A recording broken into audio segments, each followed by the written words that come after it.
Hi, I'm Jacqueline. And I'm Courtney, and this is Caffeinated Crimes. Welcome back. We took a week off last week from releasing an episode. We took 2 weeks off from recording. Clearly, was going to say that we had a much needed break, but I don't know. Apparently, my brain still needed that break, so I don't know. We Well, weren't. I had to quickly say my intro part and mute myself because I had to burp really bad. So, um, We're on a roll. A roll. What is wrong with me? butter me up. Wait, what is it? What is it? Something because I'm on a roll. Well, butter me up because I'm on a roll. Is that the saying? I You know have no what? idea. Hold on. 2024 is starting out just as good as 2023, in case you guys were concerned. Like, we don't do any of that new year, new me bullshit. We're Oh still no. on our same old bullshit. Uh, oh, call me butter because I'm on a roll. Butter me up because I That makes no sense. Butter me up. butter me up because I'm a roll is a way better use of it. But I also said because I'm on a roll, which still doesn't make sense. Oh, my Lord.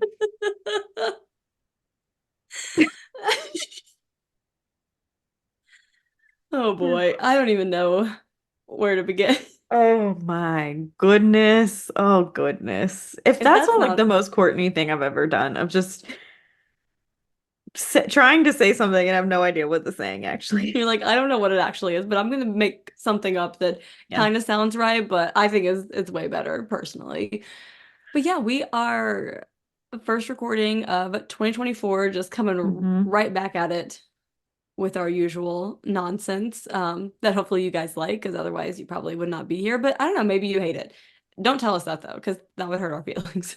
Yeah. So That hurt her feelings. But speaking of it being 2024, if you're a Patreon, you should go comment on our latest post about what if there's any like big true crime news that happened in 2023 that you want us to cover, because in January we always do our like previous year like true crime recap, like Spotify mhm. wrapped, but true crime wrapped ish. Um, so go comment on there if you have any like at the top of your mind that you really want us to talk about. And if you're not a Patreon and you want us to talk about something, that's too bad. You'll have to sign up and go comment on that post because we won't give it to you for free. Yes. Yeah, you gotta come join us to get all the extra goodies. So yeah, I also kind of having the same moment that I feel like Courtney and I had tonight. We went to our dance class and we hadn't seen each other in like 2, 3 weeks, maybe Christmas Eve. So yeah, it's So like been almost 3 weeks, yeah. yeah, so it's been a minute, and it's like it's been so long that we don't even have anything to talk about because we're like everything that's happened I've already forgotten by the time Yeah, I we're don't sitting remember down to chat. anything. Let's talk about what happened this weekend and today because that's all I Exactly. got. So we go like 4 or 5 days without seeing each other. There's always a lot to talk about. But when it's been so long, it's like I've already forgot everything that's happened to me in the last week. Hmm. So I don't know. Yeah. Same with this recording. Okay, so maybe we should just get on with it if we don't have anything to say. Yeah, so we'll go ahead and get into today's episode. So, our sources for this week are a People Magazine Investigates episode, season 6, episode 11, Natural Born Killers, a Forensic Files episode, Dirty Little Secret, season 13, episode 47, an Ocean City Today article, and a People Magazine article. So, when Joshua Ford and Geney Crutchley didn't show up for work after a holiday weekend in Ocean City, Geney's coworkers contacted local authorities. Their condo was found with all of their stuff still in it, but no signs of them. So, what happened to Joshua and Geney? So Joshua Ford was a father. His son Zachary said he was an amazing dad. He was very social and made friends easily. He liked to be the life of the party, and he wouldn't just like sit in a corner at parties. He wanted to be like right in the middle of it. He's like wanting to be that guy you see who's like in the middle, talking to everyone, like keeping the party alive. Um, He was also always willing to like help someone out. And Josh was actually raised in South Boston, and his family was very involved in martial arts and fitness. So Josh's father, Al, actually started his own karate gym, and Josh and his brother Mark also shared his passion of karate.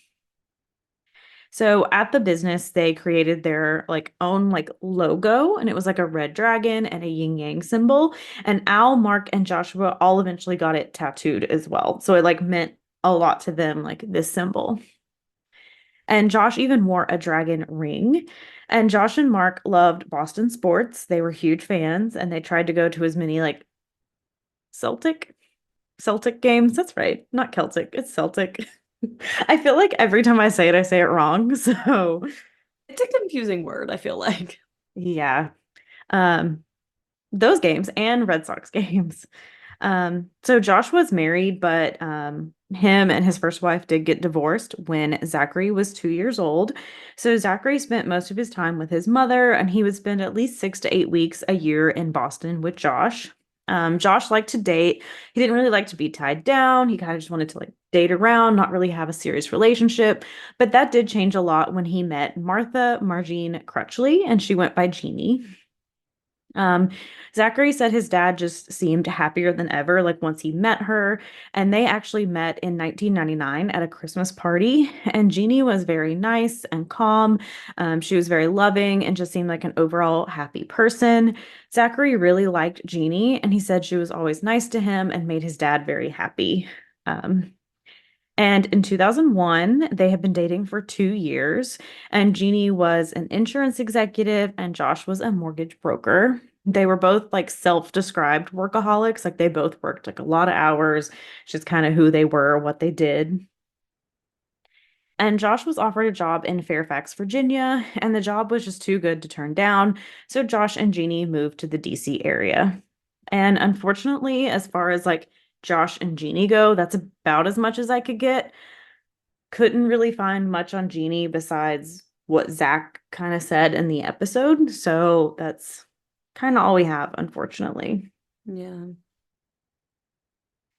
In May 2002, during Memorial Day weekend, Josh was 32 and Jeannie was 51, and they decided to take like a last minute weekend getaway to Ocean City, Maryland. So, Ocean City is a resort town, and like a lot of people on the East Coast go to hang out, like especially people like in Maryland, the DC area. It's like a close beach. Like, I know a lot of people like where Kevin's family lives, like in Baltimore. Like, yeah, Ocean City is like where we go all the time. Yeah. Like, Mm-hmm.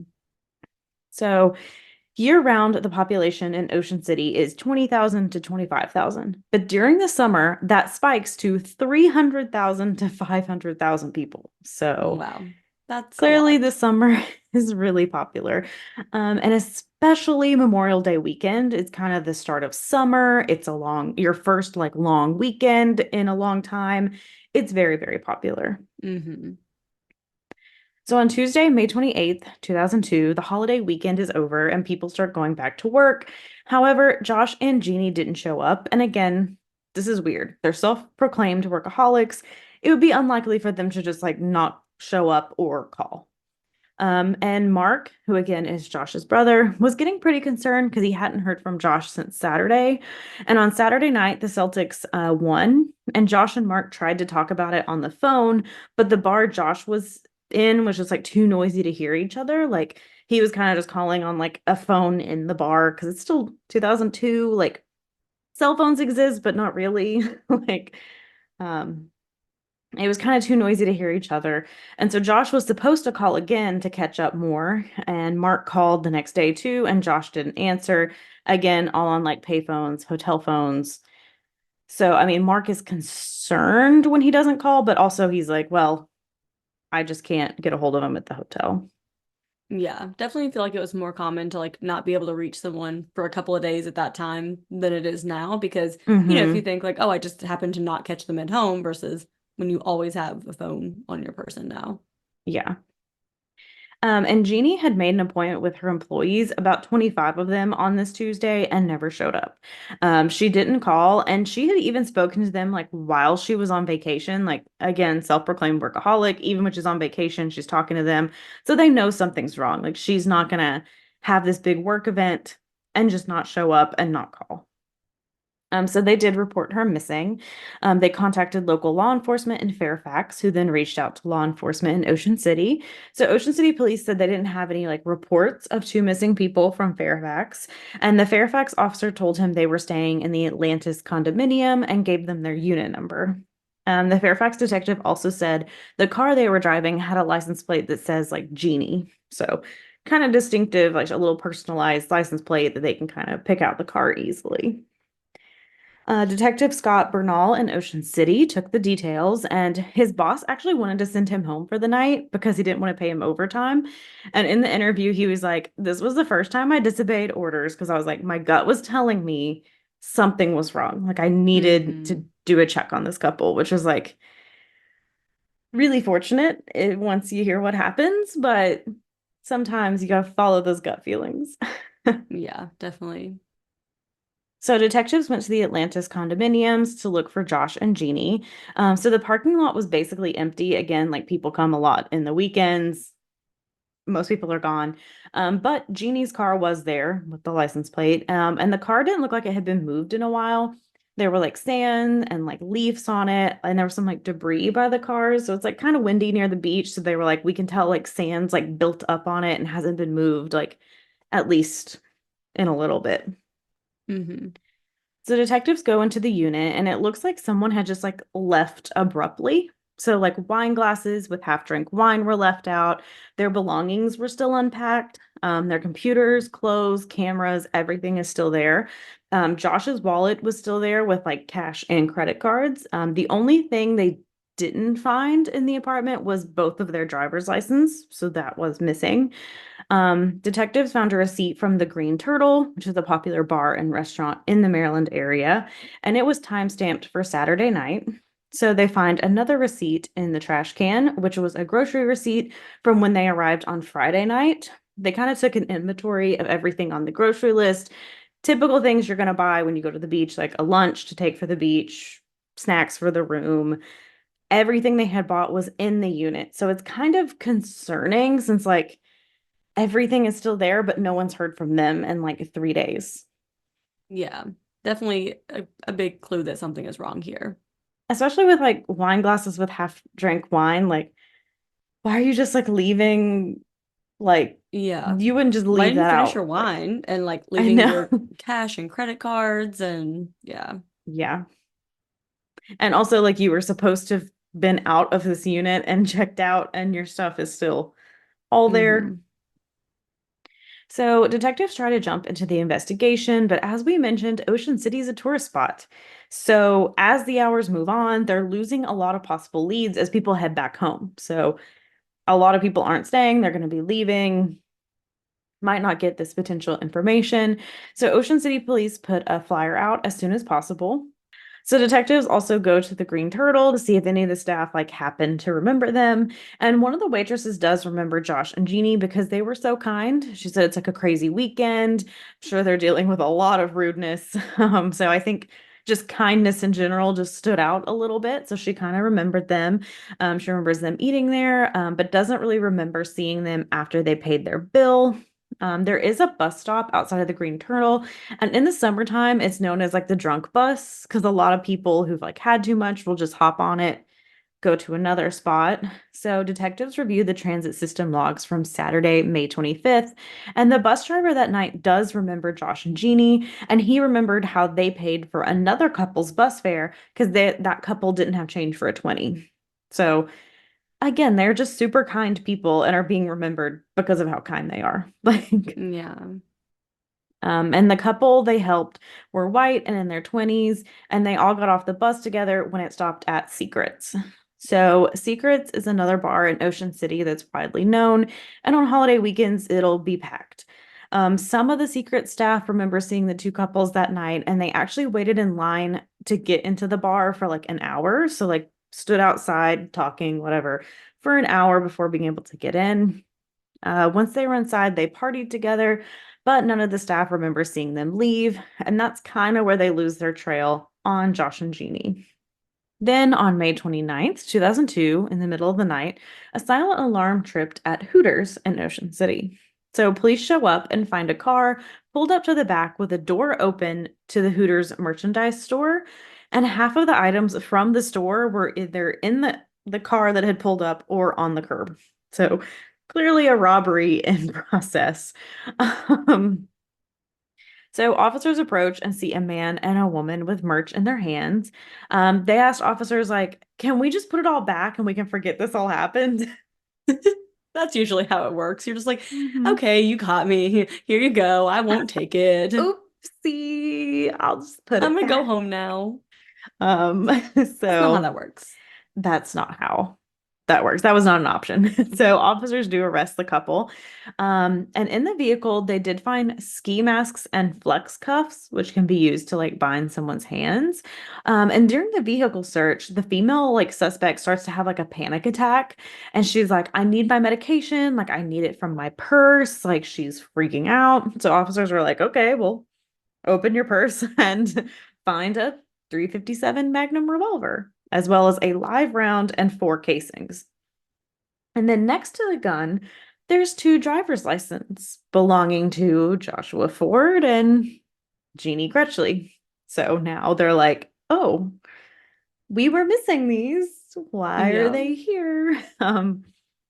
So Detective Barnall heads to the scene of the robbery after he hears this connection. And officers had identified the suspects as a married couple, Erica Sifrit and Benjamin, but he went by BJ Sifrit. Erica said she had no idea why those licenses were in her purse, and she didn't know anything about the four spent bullets and one live round. What Doesn't, a coincidence. like Wow. when you just open your purse, you start digging and you find weapons and other people's driver's license, and you're like, oopsie, just Yeah. girly things. Find Um, some random IDs from people that are currently missing and weapons, all the time. yeah, all the time. In their car was a parking permit for the Rainbow condominium. So, since they have the IDs and the spent bullets and these flex cuffs that could be used to kidnap them, detectives go to the Rainbow condominium hoping to find Josh and Jeannie. And at this point, they're still hopeful they're alive because they're like, they could still be alive. So they do race to the Rainbow condominium, and they didn't need a warrant because these were under like Exigent. how exigent. These are under exigent circumstances, so they're thinking Josh and Jeannie are still alive. So that gives them like the right to go ahead in there because they think they're trying to save someone. Hmm. Um, and they even put an ambulance on standby. However, Jeannie and Josh were not found in the unit. However, on a table behind the couch, there was a forever keychain that said Atlantis condominiums. I know we're mentioning a lot of condominiums, but the Rainbow, where Erica and BJ were staying, is the Rainbow where they are. And Josh and Jeannie have been staying at the Atlantis. So now they have Erica and BJ's condo being connected to at least the same condo that Josh and Jeannie were staying at. Hmm. And on a glass table next to what kind of looked like cocaine were two spent bullets, and both of them had like flesh and blood on them. So, since Josh and Jeannie weren't found, detectives would need a warrant to search further. Like these were just things kind of laying out that they could see, but they can't really search or pick anything up or do anything like that until they get a warrant now. While they were working on the warrant, Erica and BJ were booked on robbery charges, and their possessions are taken into evidence. And police discover some pretty expensive items in Erica's possession, including a designer purse and jewelry. And she had a $10,000 ring, and the rest of the jewelry probably added up to about $5,000 to $7,000. So a lot. Um, she also had a necklace that had a silver dragon ring on it. And inside that ring was what appeared to be blood evidence. So they did send that ring to the lab for DNA analysis. And just a little bit more about BJ and Erica. So BJ was raised in Minnesota and he didn't really do well in high school and joined the Navy after. BJ was a Navy SEAL and a medic, and he was the youngest at the time to like ever graduate like in the Navy SEAL program. Wow. I don't know if program's the right word, but you know. He also graduated as an honor man, which is a very prestigious award and like a bit more rare to be given out. So obviously was doing very, very well in this career. Um, so he graduated in 1990, 2007, and he married Erica Grace 2 years later. BJ's mom, Elizabeth, said he really changed after they got together. He used to be really close with his family, and he just stopped calling and seeing them. And it also soured his Navy career. He got in trouble for absence without leave, insubordination, and he did eventually leave on a bad conduct discharge. So they cut their losses. They're like, okay, this isn't working out. They're like, you started off great, Mm. but now you can't do this. This is Hmm. not working. And Erica came from a wealthy Pennsylvania family. Her father, Mitch, was a successful contractor, and her mother, Cookie, was a nurse. She was smart and a dedicated basketball star, and she was a student at Mary Washington College in Fredericksburg, Virginia, when her and BJ met. And she actually played like on the basketball team at this college and was like really good. She was a starter. People spoke highly of her. And Erica's family also said she changed after she met BJ. They weren't happy with her marriage to BJ. Like, Erica was happy and active. She had plans to go to law school, and all that changed when she married BJ. So it seems like their marriage like changed both of them for the worst. Like they both were Yeah. having really successful lives until they got together, and then it was And something about the two of them together just did not end well for didn't work. anyone Nope, involved. it did not. Erica did claim that BJ was controlling and abused her. Not saying this is not true, but I also don't believe a lot Erica says, as you'll come to see. Yeah. Um, Kind of just sounds like a very toxic relationship on both parts.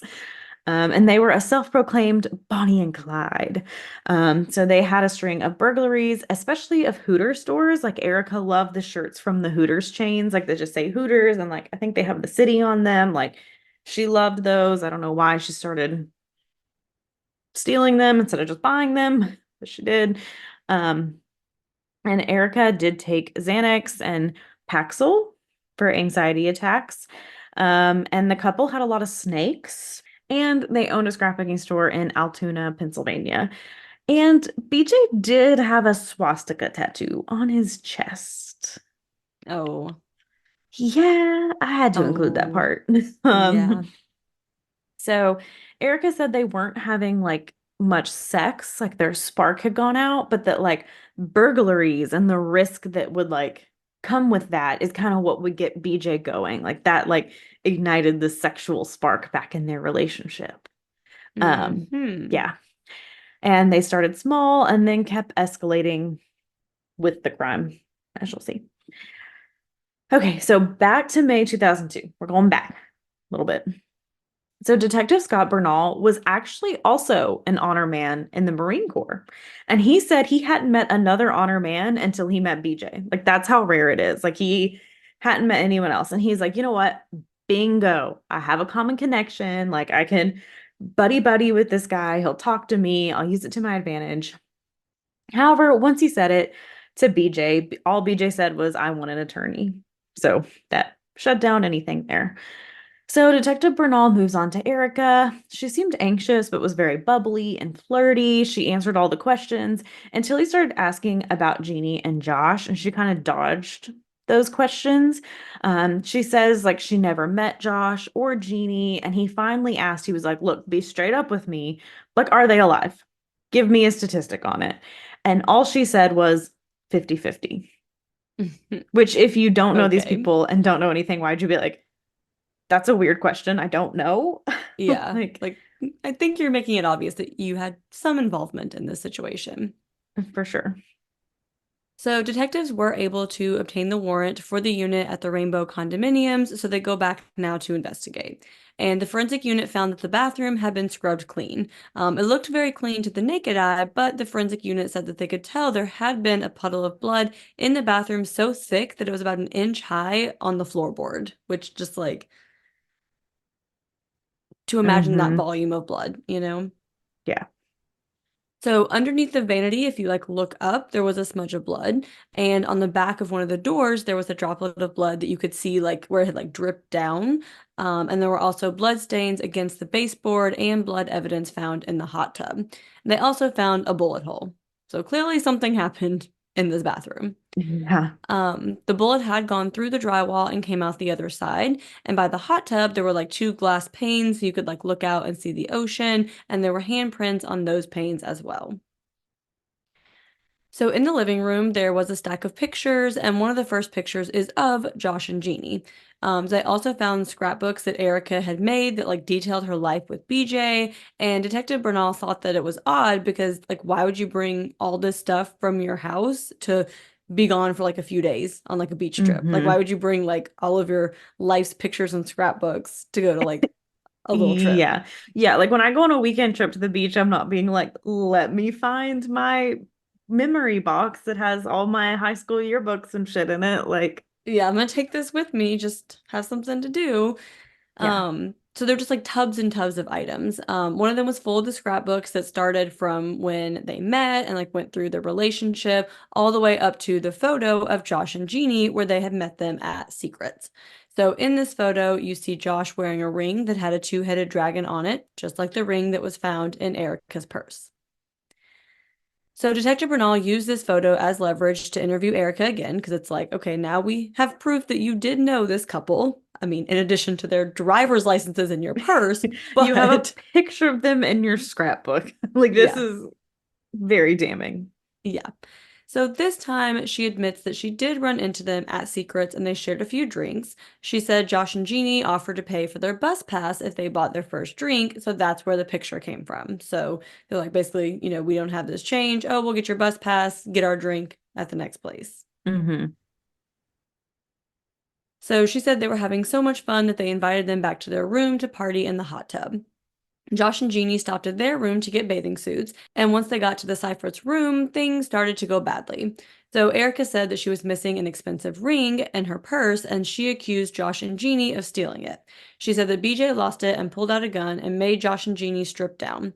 BJ searched their clothes, but he didn't find the ring, and Josh and Jeannie ran upstairs to the bathroom and locked the door. BJ followed, and she says that BJ shot through the door and does end up hitting Josh, and then BJ kicks the door open. So Josh was wounded and looked up at him and says, like, why are you trying to do this? And then BJ then says, fuck you, and shoots him twice in the head. Jeannie was trying to find a way to get out and eventually goes under the vanity, and BJ fired a shot and missed. And Jeannie was screaming, and BJ grabbed a knife and slit her throat. So again, this is all Erica's statement, but it does line up with the blood at the crime scene.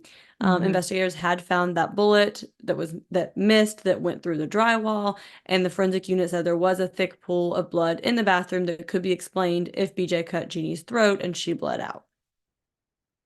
So Erica says that she had no part in this. She said BJ put a gun to her head and threatened to kill her and forced her to help him hide the bodies. She said she was thankful that they caught them during the robbery because she was scared of BJ. She said that she did have evidence that could help them find Josh and Jeannie's bodies. So she said that BJ dumped the bodies in Rehoboth Beach, Delaware, which was about 45 minutes away. So investigators take Erica to Delaware, and so the first dumpster they see, she's like, yes, that's it. So they dig through, but they don't find any bodies. So clearly she had lied to them. And then she just has them like driving around for hours and just keeps like pointing to dumpsters, being like, that's the one where he put them. But again, they're not turning anything up. So investigators are getting frustrated, and so they're just asking Erica, like, where are these bodies? Did you just throw them in a ditch? And then Erica just became a completely different person. She started cussing and said, I will cut your throat from ear to ear. She said BJ would never throw their bodies in a ditch. We cut them up and put them in different dumpsters. So now this changes the investigation because they're now looking for like individual body parts instead of an entire body. Yeah, like they're going to So, dumpsters being like, we're gonna find an entire human body. And now it's like, yeah, you're telling us we're looking for like pieces of like bodies, we're gonna have to not, go through this entire yeah. dumpster. So she said that Josh's torso would be in a military canvas style duffel bag that was zipped on the side. So if you'll remember, BJ was a medic, so he would know like the human body, which would likely help him out in dismembering.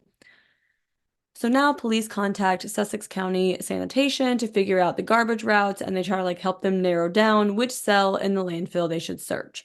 So obviously these are not very ideal conditions for searching. They even had cadaver dogs, but they couldn't really help because of all the different odors in the landfill. So after an hour of searching, they were able to locate a human leg, and another hour later, they found a human arm with a tattoo on it. And it was the dragon and yin yang symbol that matched the tattoo that Al and Mark Ford had. So they were eventually able to locate Josh's torso, as Erica described. And inside the bag, the torso was wrapped in blankets that had come from the Rainbow condominiums. So Zach's mom and stepdad now had to try to figure out how to tell him that his dad was gone. Zachary said when they told him that he just went outside to a tire swing and just swung for hours and just didn't really talk to anyone. And Ocean City detectives really wanted to bring justice to Josh and Jeannie's families. So investigators started to dive into Erica's scrapbooks and they noticed pictures with numerous people in nightclubs and bars.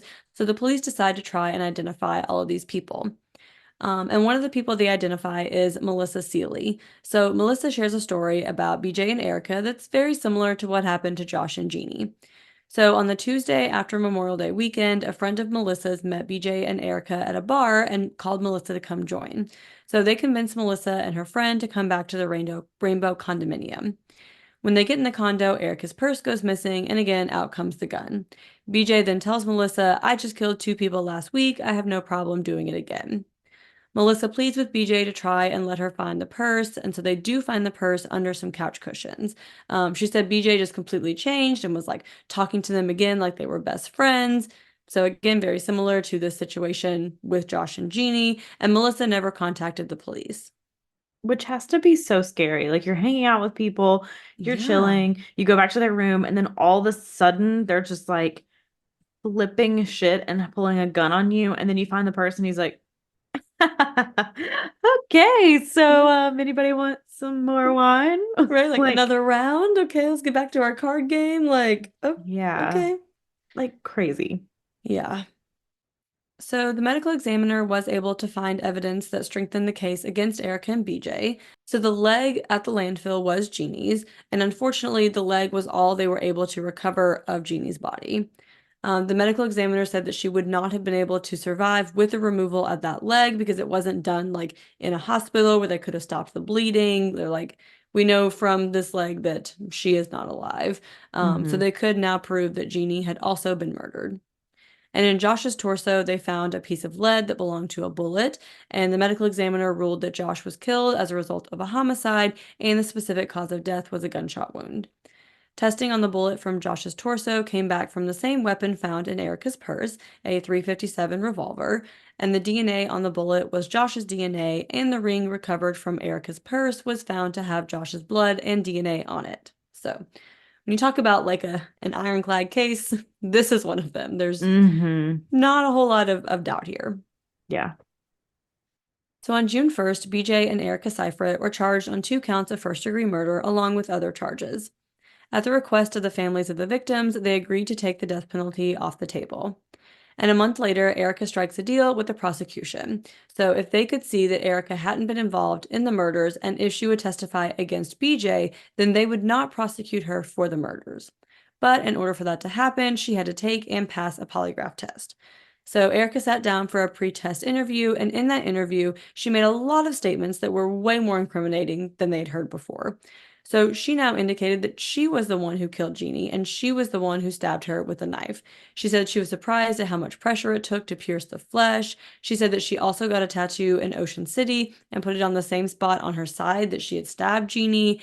So now it's clearly obvious that Erica played more of a role than she initially indicated. So they did prosecute Erica for first-degree murder as well.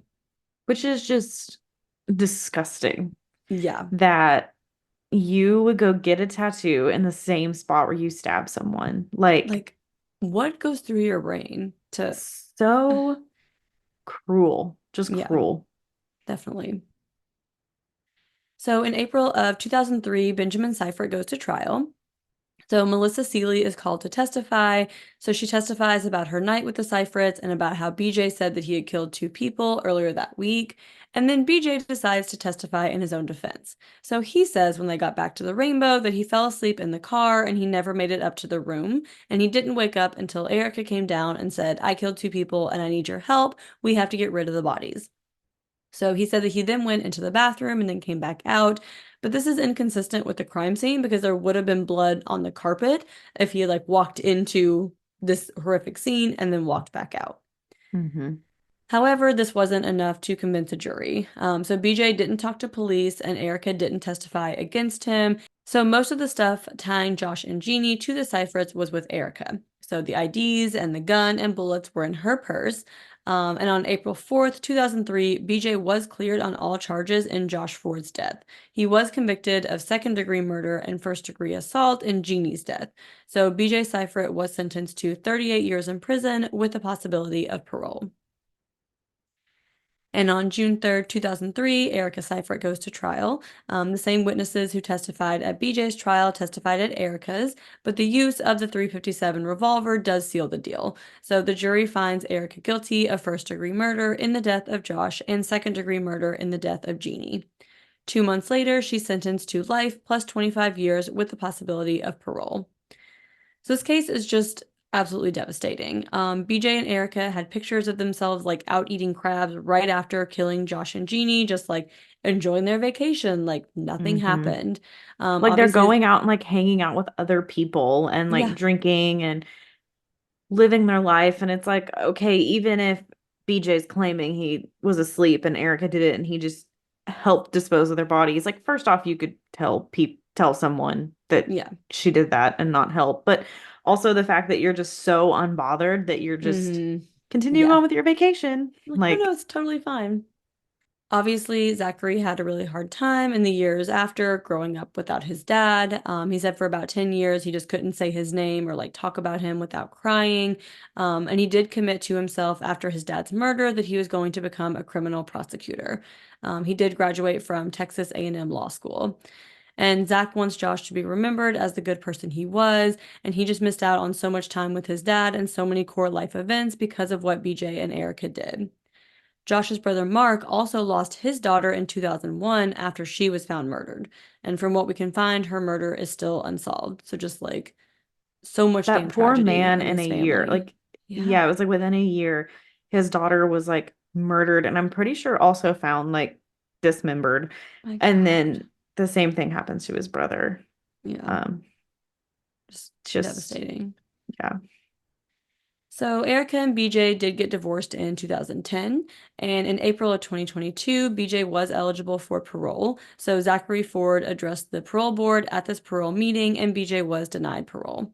His mandatory release date is 2030, but he could be released sooner, and Erica will be eligible for parole in 2024. And that is the horrific and senseless murders of Joshua Ford and Martha Geney Crutchley. Yeah. Just just horrible and Yeah. just Like, random and like why? out For of what? Like, nowhere.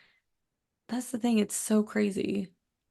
Yeah, and like a lot of like comments I see like on Reddit and stuff like that is like this couple just wanted to kill. Like they were Mm-hmm. escalating their crimes like with the burglaries and then like it just seems like they escalated to that and like I don't know. I don't know if I can believe BJ's story where he's like it was all Erica because I'm like but two against one. Mm-hmm. I don't know if they would be running up to the bathroom to hide. Like Yeah. two against two and like you might know he's like a former Navy SEAL. Like you're probably gonna run and hide more likely than And I mean, if it's also, just Erica. yeah. And also Melissa's story that BJ was the one that like pulled out the gun Hmm. with her and was like, all irritated about the purse and everything. It's like, I don't think so. Yeah. Just wow. And just it's so wild to me too that both of these people seem to be living like normal, like successful lives until they like met each other. And then it's like, Hmm. what? It wasn't like one was a bad influence on the other. It just seems like them together turned into this somehow. And also how dumb they are because they would not have been caught if they did not rob that Hooters. Like if Hmm. they didn't go commit that crime, Yeah. And have their Josh, licenses in their purse. Like what? yeah, that is like if the licenses weren't in their purse, I don't think they would ever have connected them. They would have never Hmm. found Josh and Jeannie Hmm. because, I mean, they still weren't able to find most of Josh and Jeannie. Yeah. And they said Delaware's like sanitation department has a very, very well organized like landfill. Like they were like, Hmm. they know each dumpster exactly Hmm. what plot of land it goes to. Oh wow. So that's how they were kind of able to kind of figure Hmm. out like the route and stuff. So even with all that helping them, they weren't able to find all of their remains. So it's like they probably would have gone. I mean, I think they would have killed again and probably Yeah. been caught, but they literally got caught because they then went to go rob a Hooters. Like a Yeah, like I Hooters. was still thinking, like, thank goodness they were as dumb as they were, because I'm sure they would Yes. have gone on to, I mean, they tried to with Yeah, Melissa. Like, I'm sure they would have gone on to do this again, you know? definitely. Yes. Thank God they did, but it's like you are so dumb. And to rob a Like Hooters, like, of all places, Hooters. like, Because you're to, obsessed with the shirts, just you want buy Hooters one. They merch. can't be that expensive. Oh my Who God. needs that much Hooters merch? Nobody loves Hooters that much.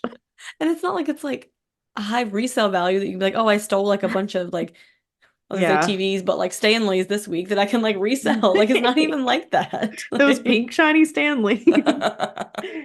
Oh, ugh, yeah. well. It is also so windy outside. I don't know if you can It also hear is it at your house. pouring rain. Also, when you were talking, my power flickered and I was Oh like, no. I Oh got no. really scared, but we're still here. Okay, well we better wrap this up before we lose power, and will we Hmm. lose the whole episode? I don't know if it like got disconnected while we were on. I don't know. Let's try not You to know? find out. So, Hmm. that being said, Courtney, what is your perk of the week? So my perk of the week is that, as we said, we took 2 weeks off, and it was just such a nice reset, Hmm. refresh. I got to go up to Maryland and spend time with my in-laws, which was just a really good time. I love seeing them, and just kind of got to like take some time off of work and relax. And then I came back to work, and it's hell. So I'm glad that we had that week off, also to from the podcast to let me reemerge into society. Ease back into, Ease back yeah. in. But no, it was just nice to get a break that week of Christmas just kind of from Hmm. everything. It was just nice Yeah. to have off of work and just enjoy and like sleep as late as I want, and stay up late and like hang out with people and drink as much as I want. It's All always the fun fun. things. Yeah. Um, but yeah, so that is my perk of the week. Jacqueline, what is your perk of the week? So my perk of the week is that this weekend my family did our now second annual cabin trip. So kind of a way to, it's hard during the holidays with like everyone split among like, this side of the family and this side of the family and trying to do all Hmm. that. So we're trying to do like a let's just have our little family, like, my brother and my cousin and, like that part of my let me go back. So I was trying to figure out how to phrase it without being like, okay. Like immediate family? Yeah, but then I think immediate family, I think like me, Yeah. Andrew, and Millie now, so I'm like, how do I, so to just be able to get like our like Core? immediate extended family, yeah, core family, so not just me and my husband and my child, but like my original immediate family and my new immediate family. But so for all of us to like get a cabin together for the weekend so we can just all have that time together. And it's really fun to do it like the first weekend in January because it's like you get past all like the hustle and bustle of like the holidays and the new year. And then Hmm. like January is like the worst month because it's like, ugh, and now what for. Yeah. So it's a nice little, again, a reset, kind of just a fun way to start off the new year and relaxing. And we went up a day early, just the three of us, so that we could take Millie to the aquarium and just kind of have, a little day doing more kid-friendly stuff before everyone else came. But it was Hmm. good and it was a lot of fun and relaxing. And now we're back. And like I said, now it's January where it's like we're just slogging through until like March until things are Yeah. exciting again because it's cold, it gets dark early. There's It's just apparently downpouring and the Yeah. wind makes it sound like my windows are about to break out. What's It happening? is very spooky sounding outside. It is. Yeah. There's no more holidays for the foreseeable future. It's a very drab I month. do. I'm very excited. I finally get Martin Luther King Jr. Day off. That's So true. That is the next I, week. which Very I true. guess by We'll the time be, you're listening, yes, hopefully you had yesterday off. yes. But I'm very excited because originally my company gave us that and took away Black Friday. Don't know how that adds up, but they gave Black Friday back to us. So now we get both. Good. Very Um, nice. That's exciting. so I'm very excited to have Yes, that day. I feel like I need that's it true. We do get after, one more long weekend, and then now we're after not that, it'll be back until to the grind. Yeah, not until like May for me. It's Yeah, my next long same. weekend. Same. Um, Oh, no way. I get it President's Day. All right. Anyway, so Kevin gets so many holidays off because he gets American and Canadian. So it's like oh, that's he gets a nice. bunch off. But I'm like, Yeah. nope, I have a 5 month stretch with nothing. But Nothing. Got to sprinkle some PTO in there, get some fun stuff yes. done. Anyway, let us know how your holidays were, how your New Year's was. What did you do to celebrate New Year's? And Hmm. do you have any fun traditions? Did you get to see your family? Did you get to not see your family and you were excited that you didn't have to see your family? All the Hmm. stuff. Let us know your thoughts on this case and of course any other cases you guys want us to cover. We're always here at all the places in the show notes. And we already And kind of mentioned Patreon. But again, yes. patreon.com/caffeinated crimes. As low as $3. You can have access to all our bonus episodes, 40 of them. Mm-hmm. And if you could give us 5 stars on Spotify or Apple or wherever you listen to podcasts, just give us a good old thumbs up. Leave some nice comments on YouTube. Only nice ones, not mean ones. We don't accept Yes. those. No. I mean, I guess we do, but Jacqueline will reply to you, but she Yep. won't be nice, I will not. and I'll cry. So just know that before you write it. Just know that. Anyway, anyway, just go have a cup of coffee. And don't commit a crime.